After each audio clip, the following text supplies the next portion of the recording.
Todd Medina, SoulogyOneStudios, coming at you with a little bit of soul speak, compliments of Joey Badass. Yeah. Truth. I don't know what I'm doing. There's no plan. This shit is moving so fast. Like we're all babies again, learning at warp speed. But this time the universe is reciprocating. Oh yeah. Big time. Yeah. We're all the center of the universe, and that ain't no story sold in a good book. Nah, we are the good book. We are the science in the stars. The universe originates in the inner space beneath the construct of a mind. We, as a universe, lay down on us, threw down on us with purpose and meaning.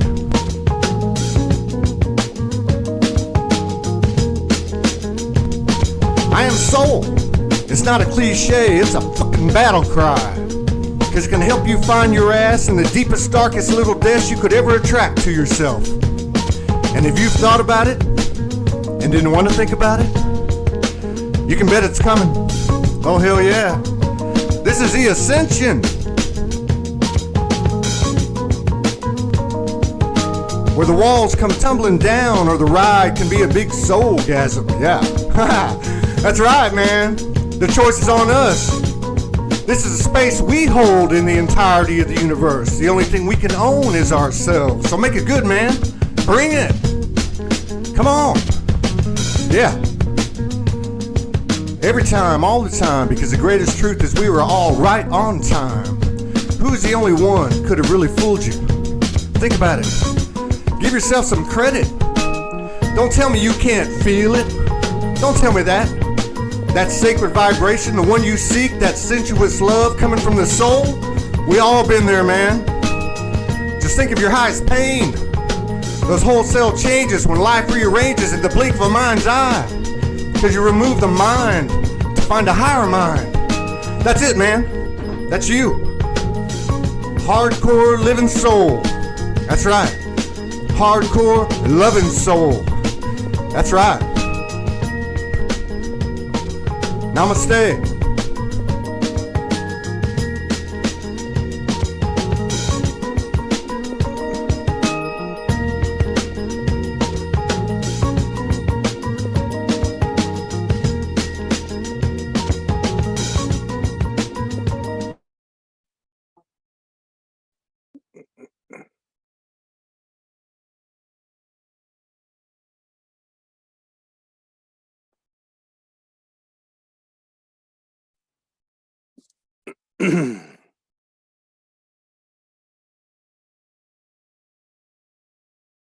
Hey, Franco. Hello, Todd. What's happening? Oh, amazing. Lots of interesting things. What's happening with you? You've been moving around and doing a lot of relocational work. So, I think they call that grid work. grid I don't work. know. I don't know what it is. I don't know what it is. 2 weeks ago, we would never thought we were going to be here, but here we are. One more night in Laguna Beach, and then going to spend 2-3 weeks in Ventura Beach, and then going to go up to Washington State, right on the Canadian border, with the bears, and the Sasquatches. So yeah, I'm looking forward to this conversation. The energy's high. I think certainly. It's not unique to you or to me, but to everybody. So yeah. How you been? How was your event? How did that go? It actually went very well. It was an interesting one, the most interesting ever, but it was also the most powerful. Yeah. So it was. I'm just going to share this page. Give me a second here. Yeah. So was it complicated to the human, but medicine for the soul? Well, let's put it this way. It unfolded in ways that we didn't plan, but it was very beneficial in many respects. Yeah. But it was extremely powerful for everybody. So they've all experienced, because it was all about self-discovery. And so we had to go through a lot of stuff so it was lots of processes, stuff that we cleared out, and people had to actually do hands-on work So it was quite beneficial and powerful for everybody. And everybody that has come has basically said it was the most powerful ever, and they were pleased that they actually could make it out. So we did end up having, more people than it was showing up at the end at the last minute, which was great. And it was an interesting dynamics because about 40%, close to 40% of the people there were all international. Yeah. So the local people that were normally the numbers from international are much smaller compared to the people that are local, but this time there was much more international people. So we had a lot of different flavors of sorts, if you want to call it that, come in. But it was great. It was great. That sounds really good. That sounds really good. I want to go deep today. Well, we can go as deep as you like. We can go in whatever area that you feel called upon. A lot of interesting things right now. So it's a good time to play with things. So that's what we're here to do. So just in the frequency, the vibrations that I'm picking up from people with what I do and what I'm experiencing, is there seems to be an expansion of sovereignty, of self-value. Looks like it's moving into unconditional love. Morgan and a few others have talked about that expanding unconditional love for self. My favorite saying is, I am soul. The second one is, a human is a hero. And I'm open to that being altered at any point in my experience. But what I'm seeing from people is they're getting into this space of, I'm conscious here all the time. I'm human. I am human. I know that being human is an integral part, if not the part, the aligning part, from our perspective anyway, the most important aspect. Like, it can't be done without it. Like, you can have all this stuff in the 5D and the 7D and the 9D and 12D, but we still have to function. And there is an art, there is a creativity, there is a synchronicity to actually flowing and functioning. And I'm living it. And I've had experiences in the last couple of days, a lot like your event, where there's been some very human things happen. But at the same time, there's been this incredible amount of oneness and love that has just been, to this point, something I've not experienced. So how do people align that, hey, we can be told this, we can be told that, I'm feeling this, I'm feeling that, yet I'm still Todd. I'm still here. I got to go to work. I got to be a dad. I got to be a husband. I got to, and not in a bad way, but how do we meld all of that stuff that we can't put our finger on as humans, that's beyond the spiritual, beyond the scientific? How do we meld all that with our presence, our consciousness, the I am soul, who we are, what we're a part of? And what is the human? What is it? Big question. Well, what we call the human body, the human representation of ourselves on a planet that hosts humans, is basically the playground and the vehicle that the soul comes and play with. And you're right to what you said earlier, that the soul actually requires to come on to the planet and take on a human form. So it's not to discount it in any way, but it actually utilizes it, because if a soul does not need, or in this case, I don't like the word need, require or choose to come and express itself through a human physical form and on a human playground, it will not. It's not like it's mandated or it has to come here or anything of that nature.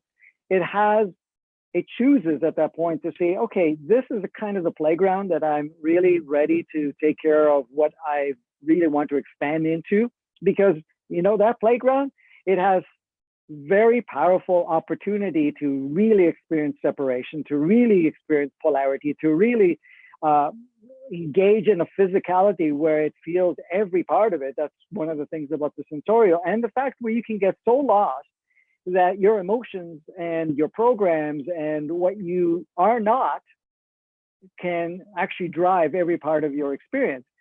So it really is in tune to the fact of, yeah, if I go play there and I actually make progress, which is intending to do so, the progress is so much more than it can achieve on many other playgrounds. And that's why it's so interesting to come here. Now, many of the souls that are here right now are here because of this transformation that's going on. So the total forgetfulness, the total disconnect, the total isolation it feels with all its creation, because this is the thing. In a human form, we believe that we're separate. We believe that, you know, we're just this form and that people only come and go. And how many people are around people and still feel empty, you know, or feel alone? And as soon as they don't have someone there, they still feel alone. If somebody doesn't connect with them in a certain way, they feel alone, right? So that is all accentuated at this point in time, because this is what we've chosen to participate and go from that aloneness, that separation, to bring that higher aspect of yourself into the human experience. So because the whole process of what we're doing is really transforming and upgrading the human experience and transforming and upgrading the playground. See, this is the thing. When we originally came here as bodies, or when the bodies were seeded before the soul started coming in, and also the human entity was another facet that was created from a collective perspective, the planet was really tooled very differently. Even the body's functionality and all of these sentient beings on the planet, what was present and what is present now, what was present before, what's present now, what was there, what is now here wasn't there before. All of that was part of the changes that had occurred for, 10,000 years, basically. So from the original was 5, and then we had the 10,000. So now what we're doing is saying, okay, we're going to bring back the original blueprint with its upgraded state, and we're going to start plugging it in. So we start going into the more natural, what we can call the more organic human experience, which that organic human experience is not as separated, not as disconnected from its essence as the source creator that it is, right? So that's kind of what's happening right now. And all these other programs and belief systems and so forth we adopted, we're kind of shedding right now as we're going through. And we've had many, many opportunities and many, many activations that have occurred over the past while to do so. So in essence, when we're looking at what's the human experience is we're in a physicality and we're utilizing this physicality as and on this playground to use it as for us to really get an experience that has not been able to experience. So even the idea that in some way, you know, we're damaged goods now, or that we have a wounded child, or that we have, all of that, those are all part of that inverted matrix, you know, to get bound up in. But we're starting to come to realize that, because this process of that we're going through, the changes that we're going through, is not as difficult if we actually connect to ourselves. So to say what you were, to answer the question, or to go into the depth of that question of saying, well, how can we go play dad? Can I play this role, go to work, do all these other parts of it, and still have the connection to who we are, right? And be able to navigate through that. Because what occurs is that when we get into the role, we get so lost in the role, so engaged in the role, that we lose all the other parts. And that's why people end up doing certain processes or meditations to kind of get a touch or a connection, just to give them a little bit of a recognition of who they are, so that they can actually create a shift. So the easy way to do it is to kind of see yourself. And when you're connecting, when you're seeing yourself, there's 2 roles you're playing. There is the human experience, and you have to see it as what it is, just a human experience. It's not that you're human, you're having a human experience. And then there's that part of you that's infinite, that is powerful, and so forth. And to start bringing it together. Now that will require times to create a, what are you calling, a stepping back as an observer to look at your role. So when you're bringing that, you look at your role, say someone's playing the role of dad, okay, for example. Instead of getting caught up in the idea, and you could play with the program that dad has to do this, dad is responsible, dad has to, be this way or that way with their children, with their spouse or partner, whoever, and that, you know, it has to be heavy. There's a commitment for life and all of that, a part of it. Or you can experience that for a while, but then you can step back and say, okay, what is my actual role here? By connecting with themselves and say, okay, what is my actual role of what we call dad? And that is very different than what is collectively believed.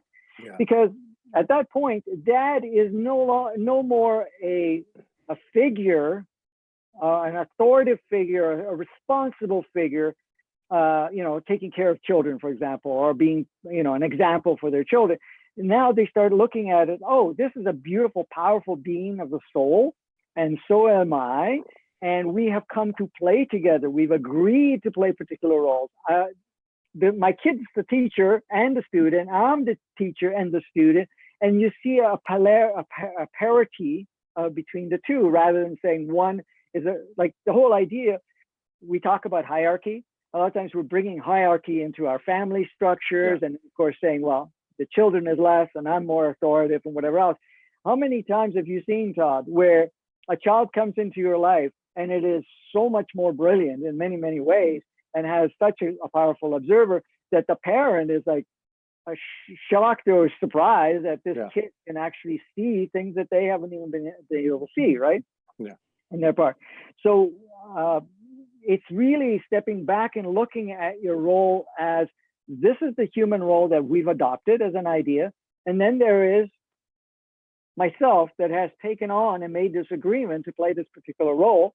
But how do I do it from a higher perspective? So you basically tune in from a higher perspective and say, how do I start to play this game right now?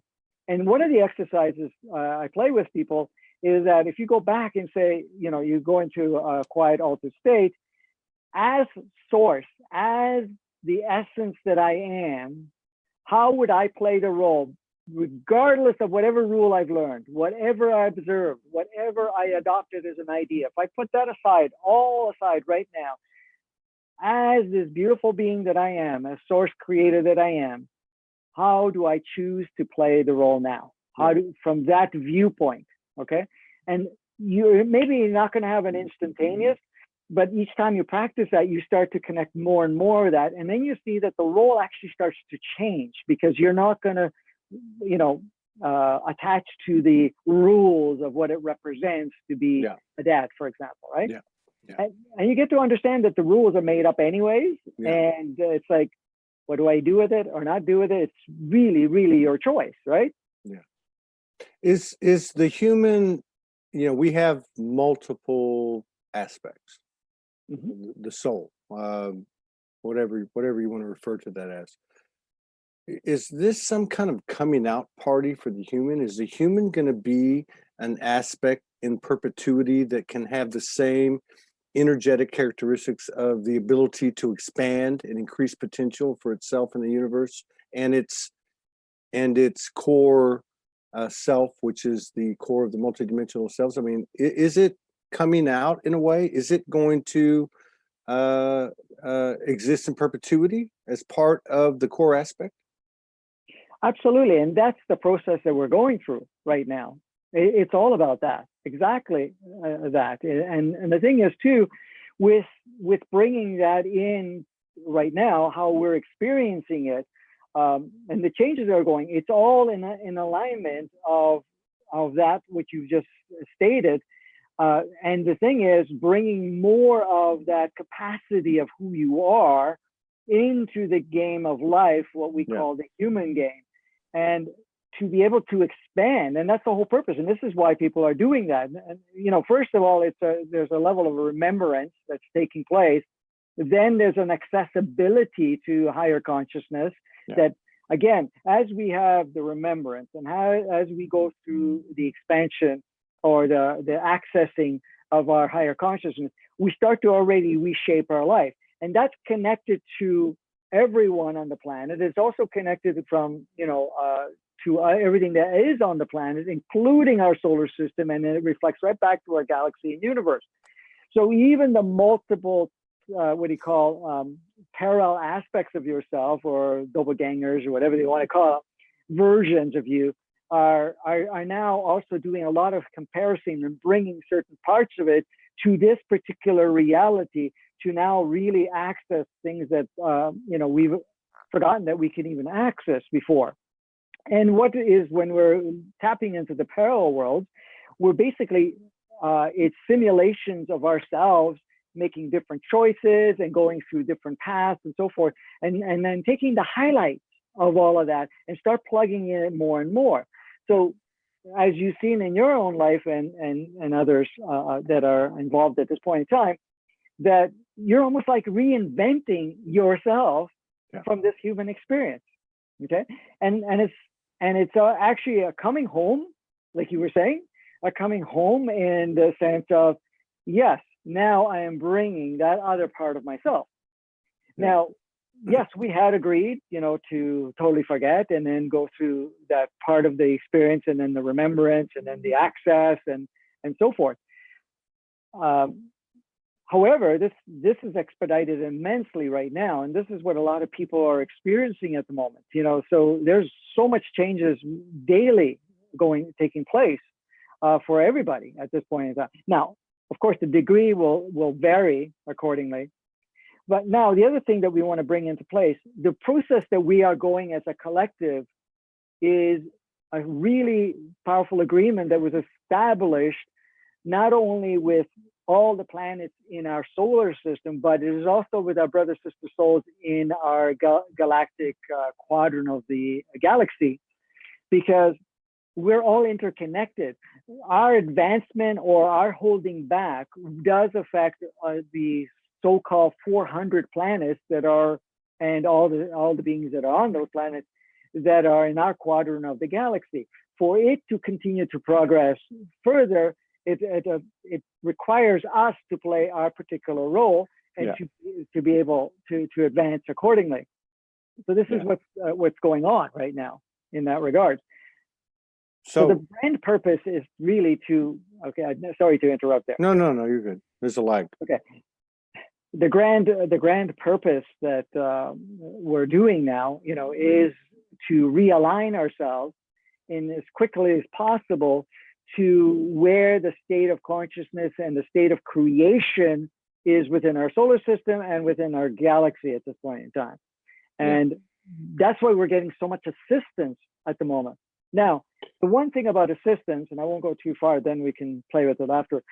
The requirement of the assistance is to kind of keep us flowing, but never to take away the exact experience that we are to learn from. So it's like a parent saying, let me help you see certain things so you can move along, but I'm not going to do it for you. Because if I do it for you, then you're never going to learn. You're never going to self-empower. You're never going to be able to actually complete what you want to complete.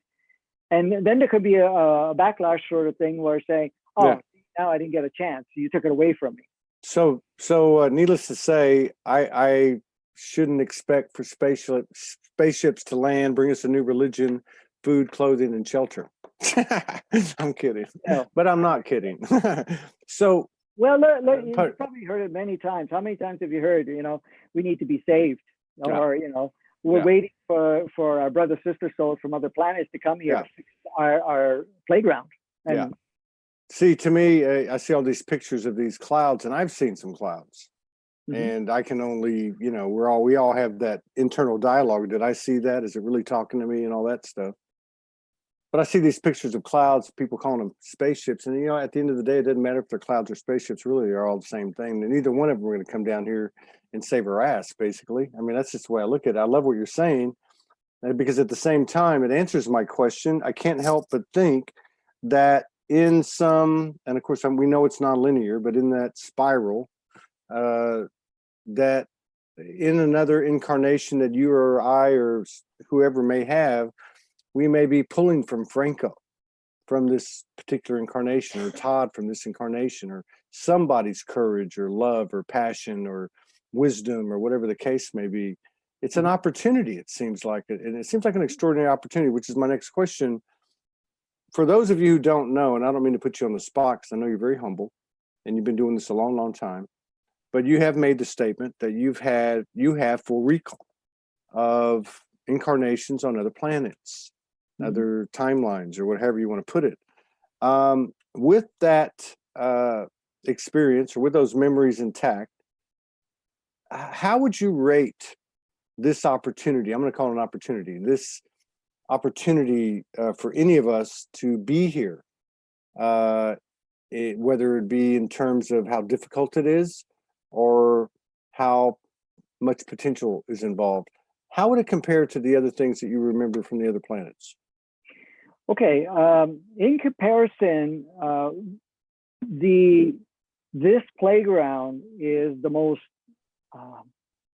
and when I say the most, in comparison, it is the most enriching, and it's also the most challenging. It's the most backwards, if you want to call it, because it's really working in an opposite direction. It's really a planet that has been retooled originally to advance, but then it was retooled again, or not retooled, but reprogrammed to basically go backwards and basically de-evolve.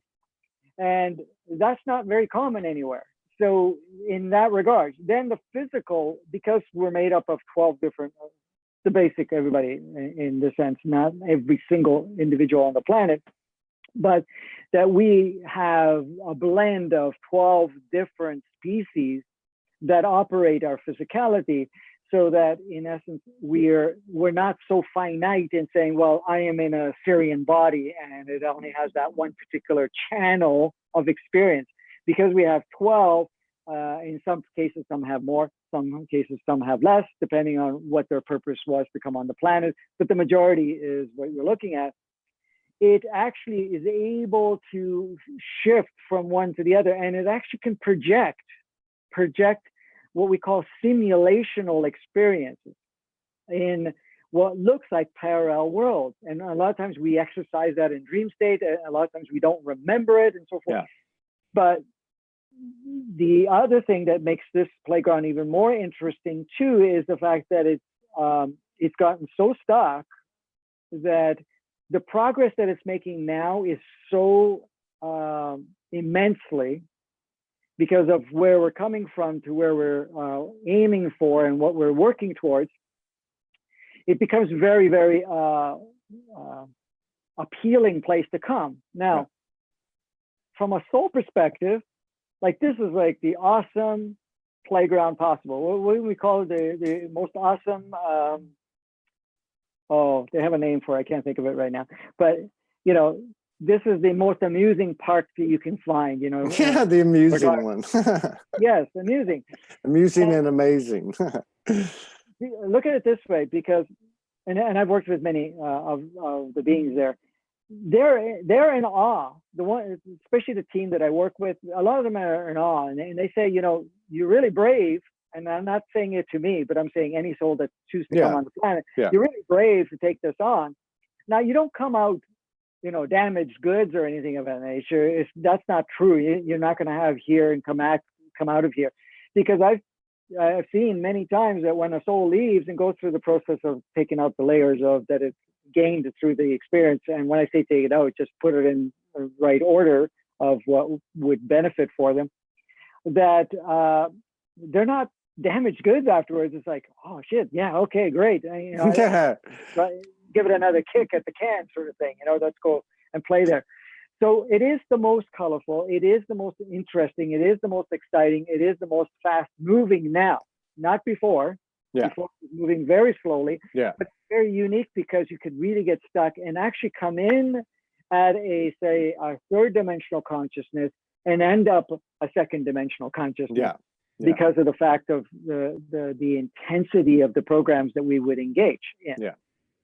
Wow. And okay, let me ask you this, well, let me see if I can bring this one back first. I've often had, of course, we've all had lucid dreams. I've noticed that over the last few months, certain imagination experiences, what I thought may have been daydreaming before, or my hamster in the wheel running, I had these different, I guess, you know, thoughts visually of things happening. And I realize now that these were alternate timelines that have been put to rest. Okay. Mhm. And I just wanted to say that. I don't know why. But I thought it was important for people in case they might have experienced the same thing. And you made me think of it. So here's another thing I'm noticing. And I'm just as guilty, and I hate to use that word, just as available to this. It's happened to me. People, as they wake up, they have these strong pulls from these very strong memories, be it a past life, or they pull down a particular divine essence. And I, and what I observe in others, and maybe I'm wrong, over-identify with that life, with that connection, like that is unique. And I clearly see it now as the days go by as a line of separation. You know, Yep. to me, anything that is not pure oneness is a program. And it doesn't matter where the hell it comes from or where you think it comes from. Oneness is oneness. So if I download Jesus and I think that's a unique message, I'm immediately creating a hierarchy of some sort, whether I'm inferior or superior. Now, what I'm trying to say is how, because so many people are pulling down specific faces of the universe, specific strains of frequencies, all right? How do we get past that pull, that natural pull, that natural inducement to the ego? How do we get past that and level off and engage this thing and actualize this thing? Because it seems like a distraction, and obviously it is a distortion because it is separation. Yeah, no, exactly. And the word that you said that is pinnacle here is the distraction, because it is done that way to distract and to also identify with another aspect of yourself or memory of an aspect of yourself, and actually take you away from actually what you came here to do in the first place, which is basically transform that your personal human experience and create an upgrade. So the moment that you're right. So let me just clarify one thing. When you're having what you call, how did you call it? The dreams, Like this, lucid dreams or any of those type of dreams.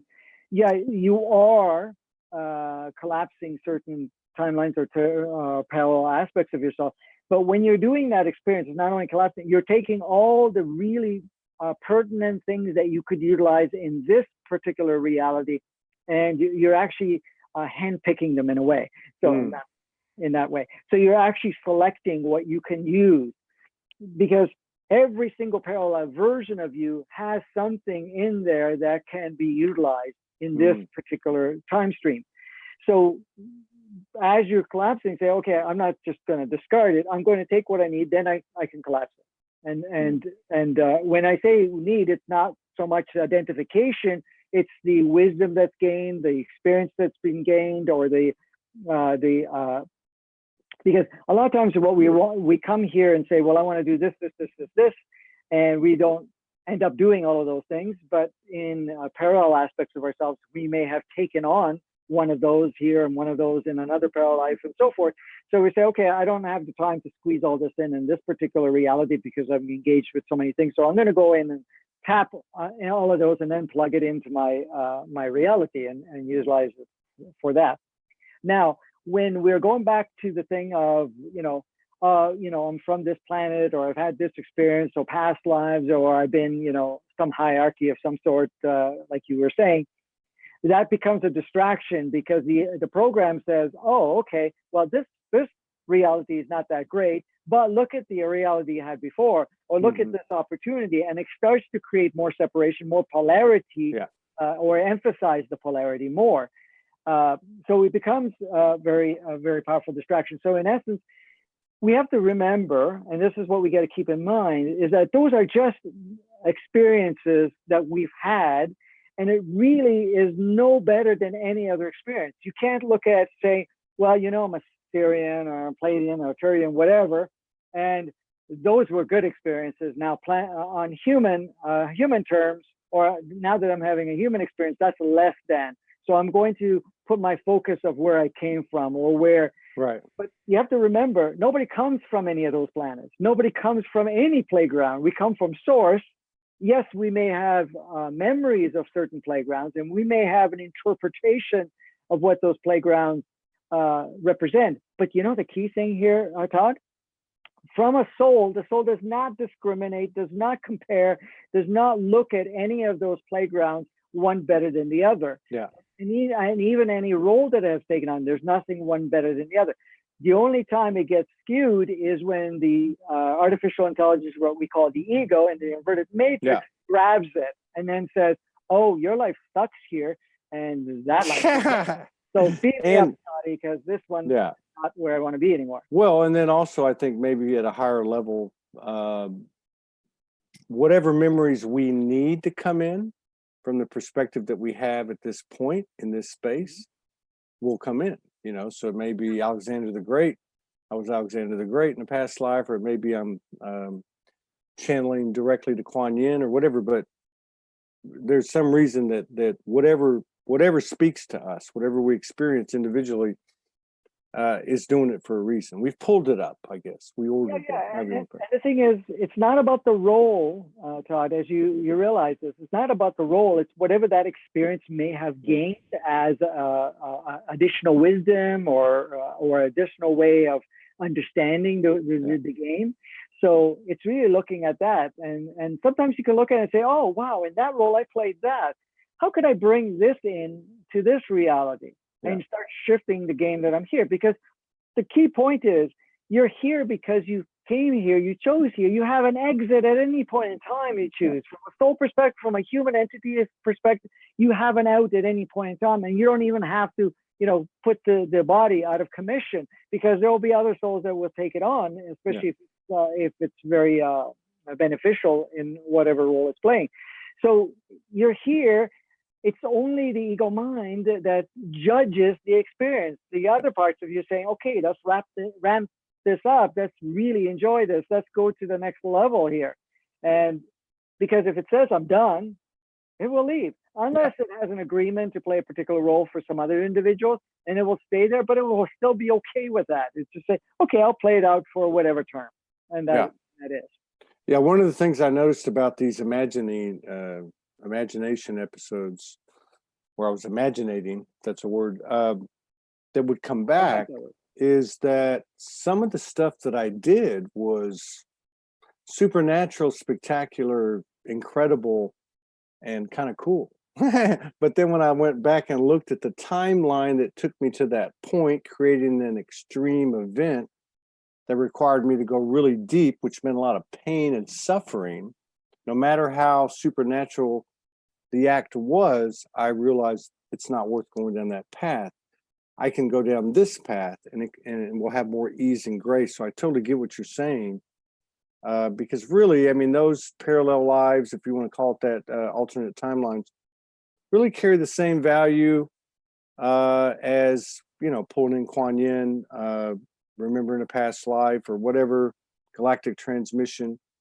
And even traumas that we've had in our memory in this lifetime.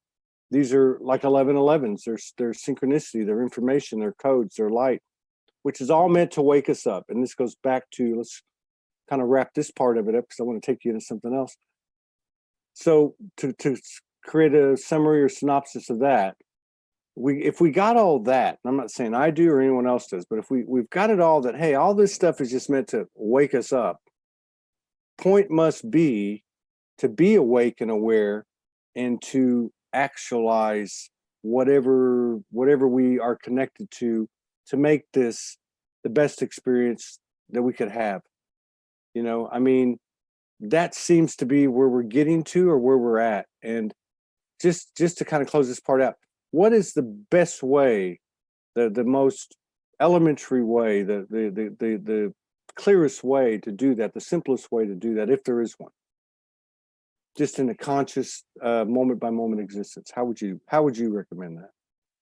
Well, as simplistic as it is, you just keep reminding yourself, I am here to play, and I've come to play, and I'm going to utilize this opportunity to the maximum state and see what I can possibly achieve on this journey. And really just to remind yourself of that. And no matter what comes along your way, how can I play this? How can I utilize this? How can I bring this to the next level? And it's just maintaining that natural state of yours of play. And when I say play, it's not the play that everybody talks about, you know, playing sports, whatever it is, and that's part of a different play.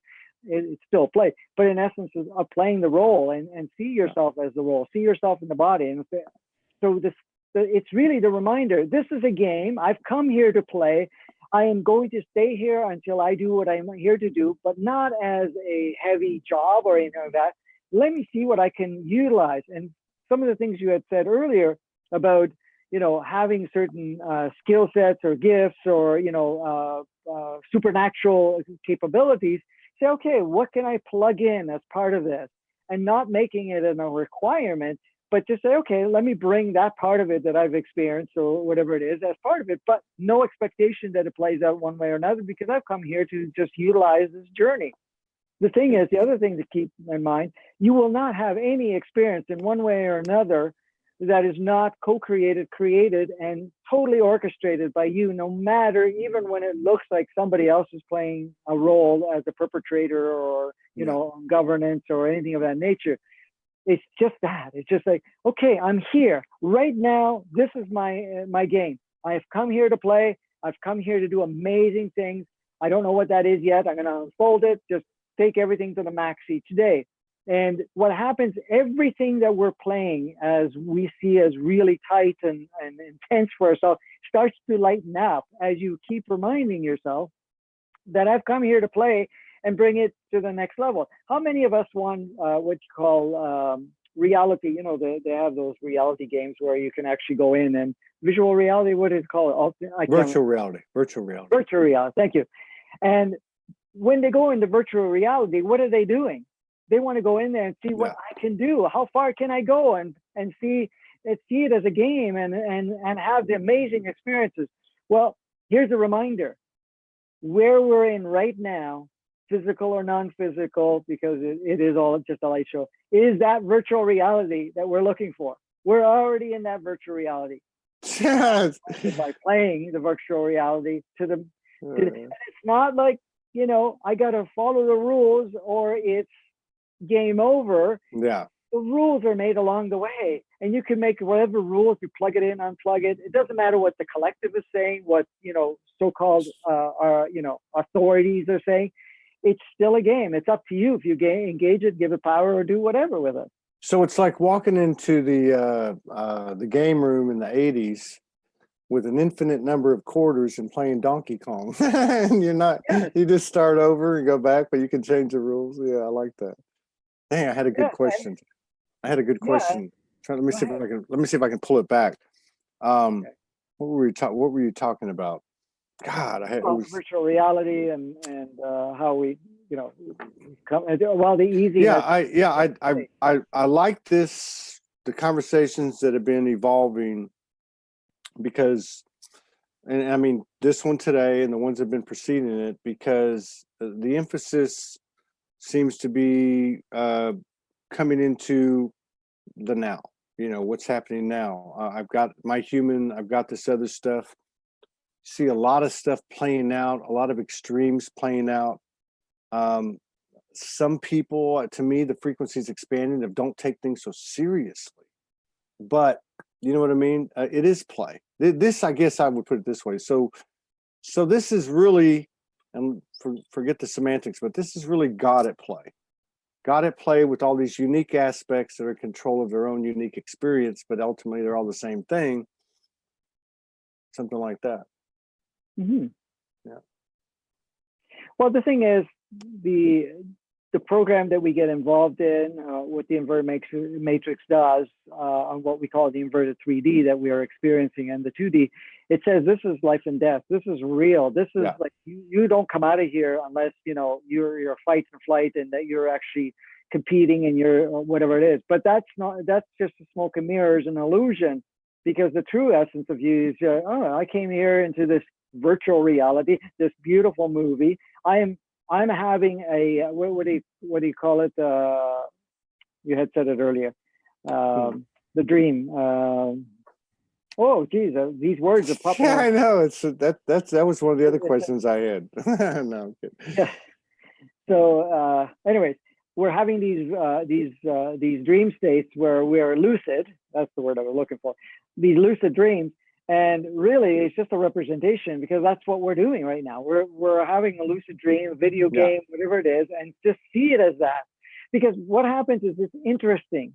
When a soul leaves the physicality, or even the human entity leaves the physicality, each and every one that I've ever played with, and there's numerous amounts of them, it always sees it for what it is. Once it leaves, it goes, wow, okay, man, I really got lost in that virtual reality. And it sees it as reality, and it's so excited to go back in to play the game. It's like, okay, I'm going to reset and go back and play the game.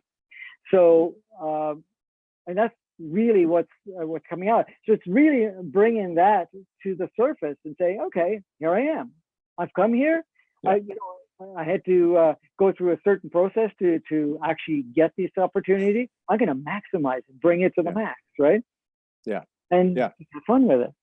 Awareness, knowing, and then you get to this engagement, actualizing. So last night we were sitting on the street corner, and this 29-year-old kid walks up to us and starts talking to us. And I've heard Morgan many times talk about energy. In fact, when I first saw her 4.5 years ago, on her bio, it said, I teach people how to play in dimension. I speak to energy. You can talk to anything. So it was the first time that I had actually heard her talking to a stranger, you know, just in that type of environment, explaining that you could talk to anything. So this is where my question is. And I think this information is actually starting to surface. And I think people will actually be able to make sense of it in the cognitive as well as the, you know, the intuitive. And that is, what's the best way to do this? What's the best way to explain this? Is everything out there that we come across, be it in our imagination, be in the physical, the non-physical, etherical, dimensional, divine, whatever, it's all energy. Can we or can we not speak to every part of that, each part of that, each aspect that shows itself to us? Can we speak to it as the energy that it is? And how would you recommend going about that? Do we integrate? Do we merge with it? Do we talk to it as if I'm talking to you? I mean, is there a simplistic layman's way to explain that and do it? Yeah, so you're right about it, that everything that you just mentioned, is all of it is energy. And it's energy with consciousness, energy with potentiality.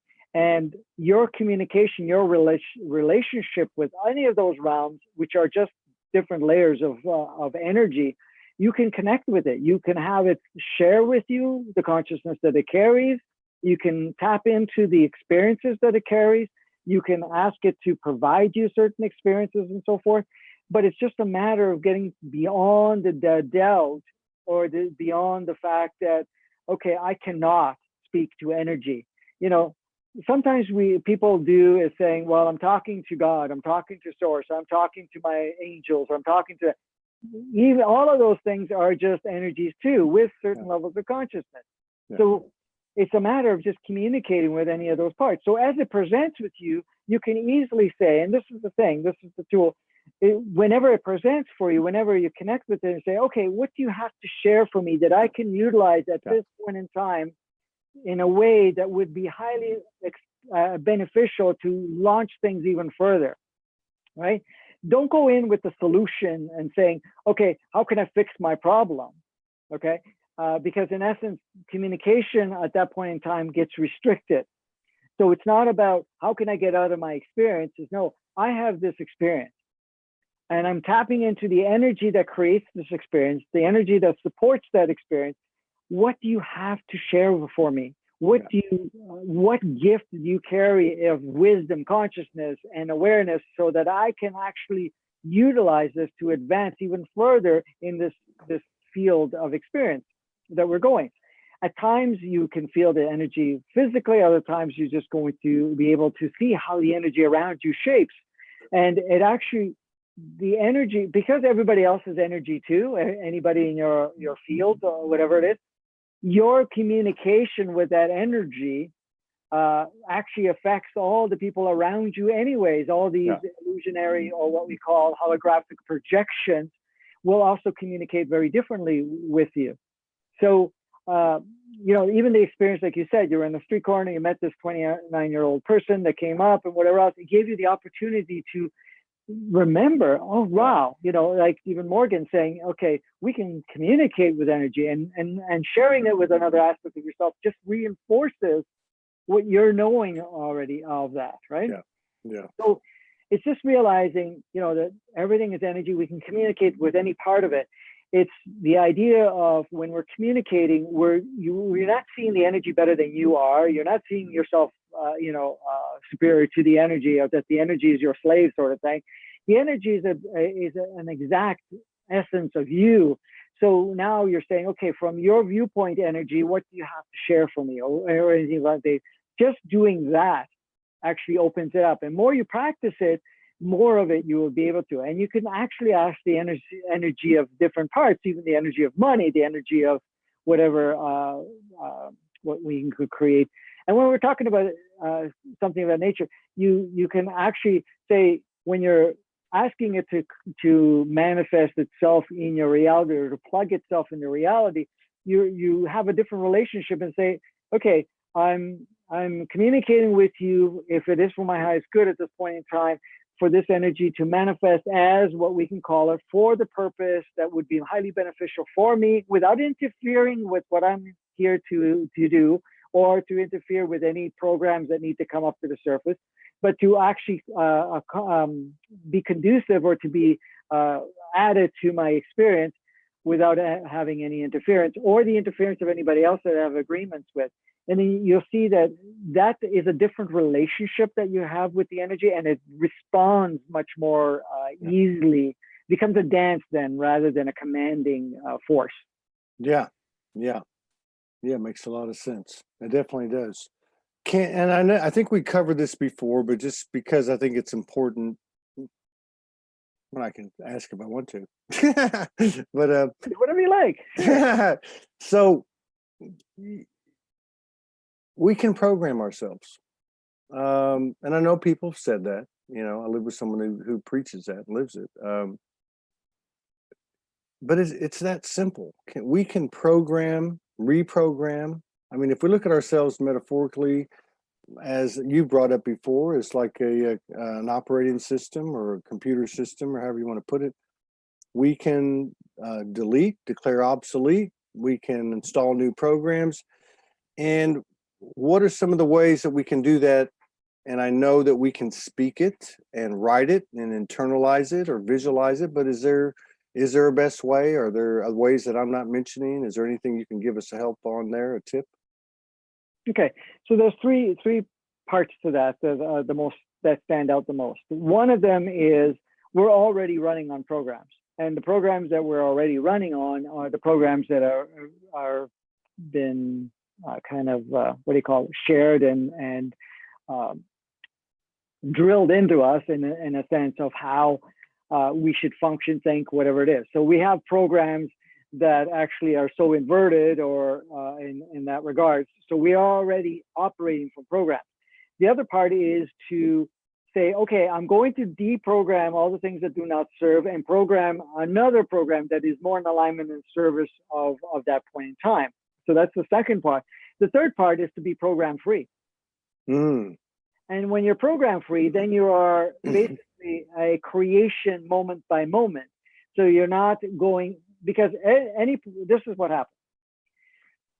Any program you put in, okay, you say, okay, I can use this temporarily, but it has to be temporary, because in essence, you are changing constantly. Your consciousness is changing. Every part of you is changing. So you're basically programming, deprogram, or you go no program, you deprogram completely, and now you just plug in whatever you need, whenever you need it, how you need it, temporarily, and it doesn't even have a program, because now you're live.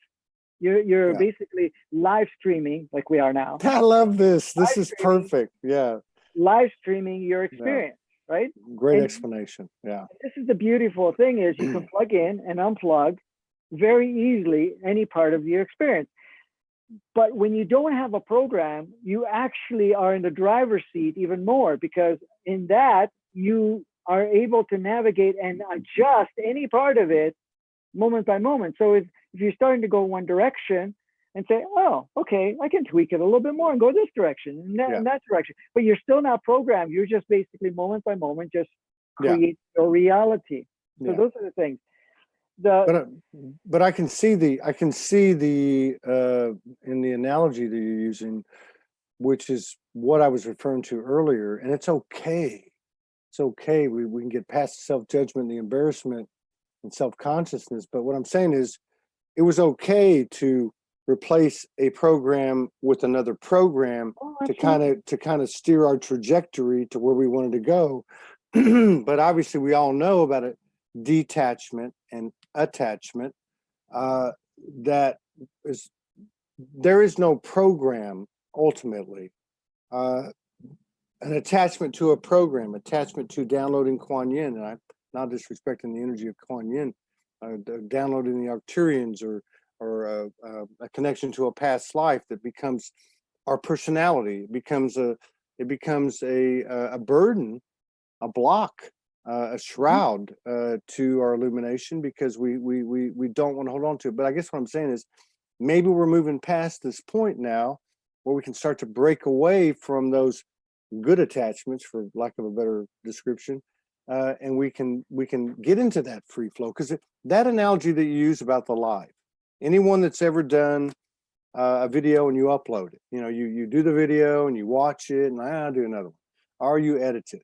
But when you flip a live on, even with the jitters and the nerves and the anxiety, and I still get it today, there's something very pure and powerful about that. And then there is no program. It's just go, Yeah, it's not planned. Yeah. So the other part, the first part that you asked, is how do you actually go into the deprogramming part of it? Yeah. So it's really at this point in time, anything that is automatic response, anything that actually dictates how you feel about things or how you react to certain things, that those are programs. So in what you want to do is look at the programs as they come up. So if somebody says to you, Todd, you never get it right or something, and then something launches in you, and it's like, oh, see, I don't do it right. I'm not good enough. I'm not capable enough. I always screw up and all. Too many F-bombs, not professional enough. Yeah, exactly. So those are all programs. So you can jot them all down and say, okay, these are the programs. What am I understanding about this program? That somebody said that, so why is it bothering me? What's the story behind that, right? Perfect. So you just basically want to go back to the reason that you even plugged in that program, even if it's a program that somebody just instilled in you, and really you had to adopt it. But you say, okay, well, yes, I saw my parents, and that's how they responded, and that's how they saw it, and they had to always be concerned about what anybody would think about them, or that, if people thought bad of them, that, they weren't doing a great job or something.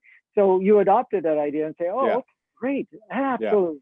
And then, so first of all, what you do is you acknowledge the program. Oh, great, interesting program. Did I really use it completely? Is there anything else I want from it or anything of that nature? You got to be light and playful with it and say, awesome, this is great. See it for what it is. Appreciate it. Thank you. I thank you, program. I really appreciate the experience that I had from this program, because without this program, I couldn't have the experience that I had. Yeah. And then send it love and just like, wow, a magnificent creation. I mean, I tapped into this energy and I adopted it and utilized it, and I felt it through my body. I went through the emotional stuff. I had all this stuff, send it love and whatever else. And then at that point in time, it doesn't serve me any longer. So I release the program. I release the responsibility to hold on to this program and any identification from it. I like that. I like that a lot, because there's also, people talk about and write about tapping into infinite intelligence. Morgan talks about tapping into a morphic field of this subject or that subject. Mm-hmm. Really, a program is no different than tapping into a morphic field. You just become aware at some point that you've been in this program. And like you said, then you say, okay, I'm done with this program now. Is there anything else I need to know? And you move on. I want to get this one. Again, I love to break these down to pragmatic, you know, the layman, the ground level, you know, boots on the ground. Energy. We're talking energy because everything is energy. We're moving out of a phase or whatever where we've personalized it, where it's him and it's her and it's the government and it's the school and it's this and that. When we see energy before us, especially if it's in the physical and we can see it, touch it, smell it, and all that, we're learning that it is for us, that it is something in us. And there comes the judgment, oh, that's not me. Oh, I'm like that. Oh, I'm not like that. But in the case of the things that make us uncomfortable, and we know about shadow work now, we know that to look at ourselves, it's never them, it's always us. Can we make a choice? When these things appear, do we have to integrate? Can we own them and release them? Are we in resistance if we move them out of our way? Do we integrate with them? We must accept them, I guess. I understand that everything's one, but as we're navigating this transition, that seems to be part of the equation. Part of the equation is I want this, I don't want this. It's that simple, you know. I mean, can you expand on that at all? I mean, I'm not sure if I've made much sense on that one. Third show of the day. No, I understand. I understand what you're saying. No, thank you. Thank you for sharing that. In regards to, you know, able to move from one energy, one program to another, to make it with ease, the key here is to understand that in one way or another, we cannot, or I shouldn't say cannot, if we give it power saying, I like this and I don't like this, or I see this as horrible or that, or that I need to get rid of this program because I'm uncomfortable, then it becomes very difficult to let go of the program, let go of that energy that comes with it, okay? It's really getting to the neutrality where you're accepting it, that it's present. It's like, wow, it's great, it's here, it's fantastic, I can use it any which way I choose, and there's no judgment about it. There's nothing plugged into the fact of, oh, I got to change my life because it sucks, or that because it's painful, or anything of that nature.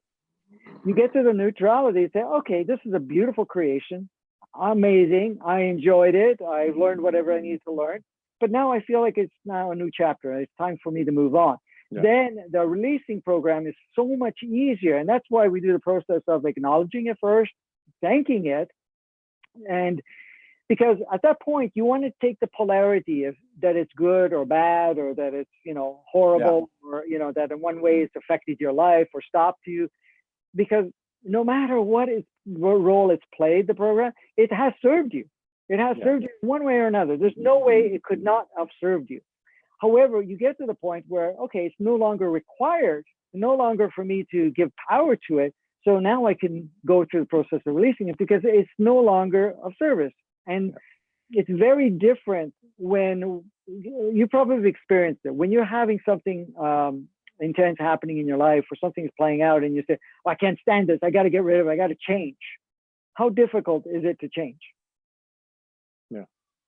It's much more difficult. However, if you have no judgment about it and you say, wow, this has been a cool ride, okay, but you know something, this ride's getting a little old, you know, it's like, you know, I don't feel resonant with this ride any longer. So I'm just going to let it go because I don't need to give it any more power. I don't need to bring it into my life as a repetitive cycle. Then it's so much easier to let it go. Yeah. It almost doesn't have the tentacles, it doesn't have the stickiness, it doesn't have the ickiness, or whatever you want to call it, that normally when we're judging it takes its form. Yeah. The reason I'm sharing that, because a lot of people say, well, I'm trying to get rid of this out of my life, you know, and I go, how do you feel about it? Well, I can't stand it. Wow. Now you got hooked. Now it's going to be difficult to let it go. Get to the point where you're loving it. And this is why we do the exercise. You got to love it. This is perfect, excellent creation. However, now if you've outgrown it, it's no longer of service. Now you can let it go. Then you see how it goes. And this, many people have experienced this. I've been kind of teaching this for a while, but when they don't have any more judgment about it and they see the perfection of it, the same thing with people. Sometimes we say, well, I got to get rid of these horrible people. I got to change my life because, I have all these negative people around me, right? Appreciate it. They're showing you something at this point in time. Just say, I love you. Thank you. This is amazing. Thank you for the roles. It's stellar. Here, I'm going to give you an Oscar for this because this was like super cool, right? And I like that. It's a physical dip into a morphic field in the physical, which is actually, I guess, when you get right down to it, obviously we didn't do it consciously most of the time, but it's got a huge potential. I mean, it's got a huge. So you have a very unique connection, at least from where I'm standing, in terms of your communion with the universal, with Akashic, with infinite intelligence, whatever. And I know a lot of people get caught up in the forecasting and that type of thing.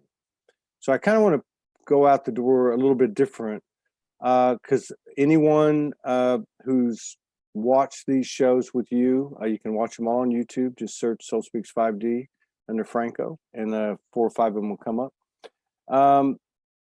Needless to say, with all that, and what you may be privy to, and a few others that seem to align with your information, although it's said differently, it seems like, and you can just elaborate on this, it seems like we're in good shape. It seems like we've turned a corner, so to speak. It seems like that things are moving very rapidly and the sky's not falling, basically.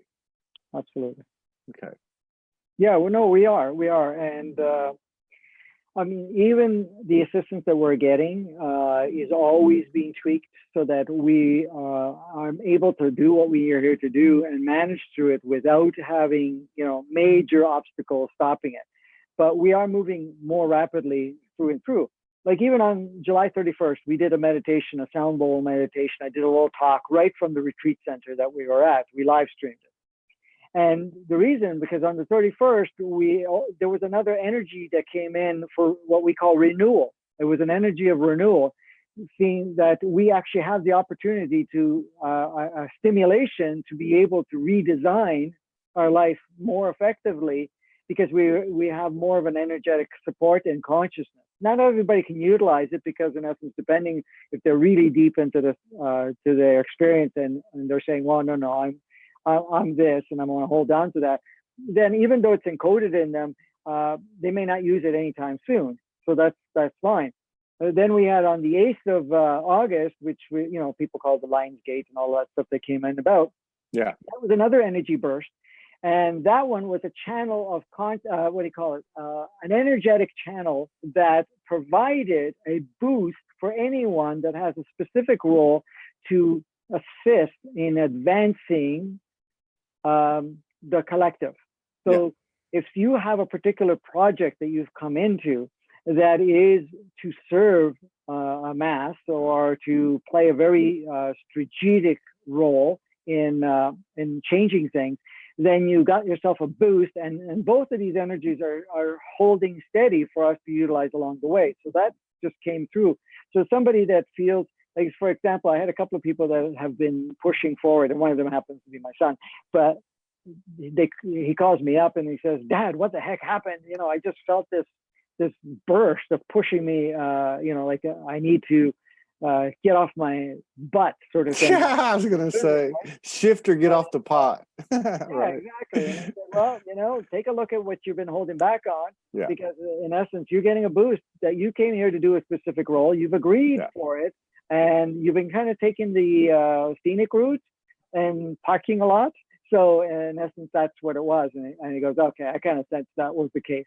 I'm getting my ass kind of kicked in a way, but it wasn't in a negative way. It was just more of feeling an urgency and feeling that it's almost like the wind was in your back, pushing you forward, saying, okay, you're not staying put anymore. Yeah. We do have some bigger changes coming in the end of this month, the 28th, all the way to September the 15th. That is where a crystallization of more, the third organic 3D and 5D takes place. What does that mean? What does that mean to us? You said that's the end of this month through mid-September. Yeah, it's the 28th of August till the September the 15th. Mm-hmm. So what that is basically during that period of time, there is the two parallel worlds, one being this one, and the one that was alternate world that was created to support. So one planet supports 5D level of consciousness, and the other one supports 3D level of consciousness. So you will experience that you're either in one or the other. I mean, you'll still be experiencing where you're at, and you'll still project other individuals that may not be in 5D or even on the path to go to 5D. Yeah.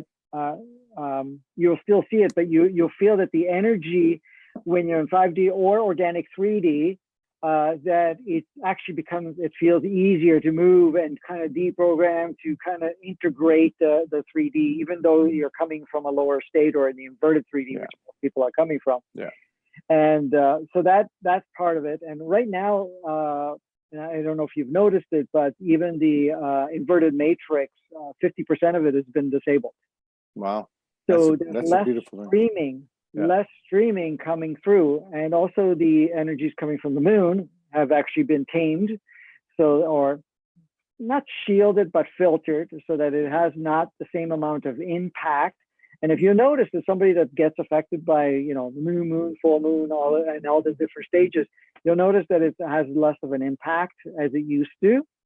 I have noticed that about two people, not actually family members, two family members that. I've noticed that it's gone down over the last 3 or 4 months because they did, like clockwork, react or act out, based on the phases of the moon.